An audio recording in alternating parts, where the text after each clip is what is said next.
In the small town of Willow Creek, a dilapidated house stood at the end of a narrow dirt road. Shrouded in mystery and legend, locals whispered about its past, how the previous owner, a reclusive artist named Victor, had vanished without a trace, leaving behind nothing but his eerie paintings, each depicting scenes of torment and despair. One crisp autumn evening, a young woman named Claire, drawn by curiosity and the thrill of the unknown, decided to explore the abandoned house. Armed with only a flashlight and her phone, she made her way down the overgrown path, leaves crunching beneath her feet. As she reached the front porch, the air turned cold, and a chill ran down her spine. The door creaked open with a gentle push, revealing a dark interior filled with the scent of mildew and decay. Dust motes danced in the beam of her flashlight as Claire stepped inside. The walls were adorned with Victor's paintings, ghastly images of twisted figures and shadowy landscapes that seemed to watch her every move. She wandered deeper into the house, her footsteps echoing in the silence. As she reached the living room, Claire noticed a large, tattered canvas propped against the wall. It depicted a woman, her face twisted in anguish, eyes filled with terror. Claire felt an inexplicable connection to the painting, as if it were calling to her.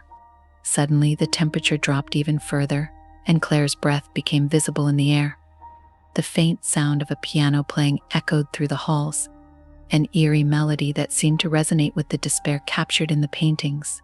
Heart racing, she followed the sound into a dimly lit room at the back of the house. In the center stood an old, dusty piano.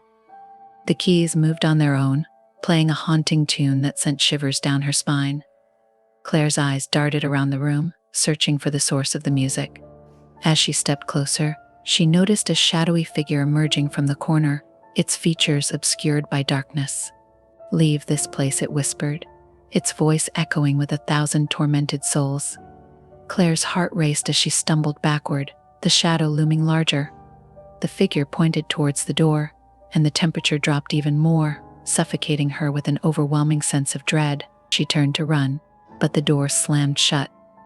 Panic flooded her senses as she pounded on the door, begging for it to open. The piano continued its haunting melody, drowning out her cries. The shadows in the room danced menacingly, closing in around her. Desperate, Claire grabbed her phone and flicked on the flashlight, but the light flickered and died. The shadows surged forward, wrapping around her like a cold embrace. Just before everything went black, she heard a soft whisper, "You are the next to stay." Hours later, a local couple walking their dogs stumbled upon the house. They peered through the dusty window and gasped at the sight. A new painting on the wall, depicting a terrified woman with familiar features, trapped forever in a world of darkness. The couple turned to leave, but the door creaked open behind them, inviting them into the nightmarish realm of Willow Creek.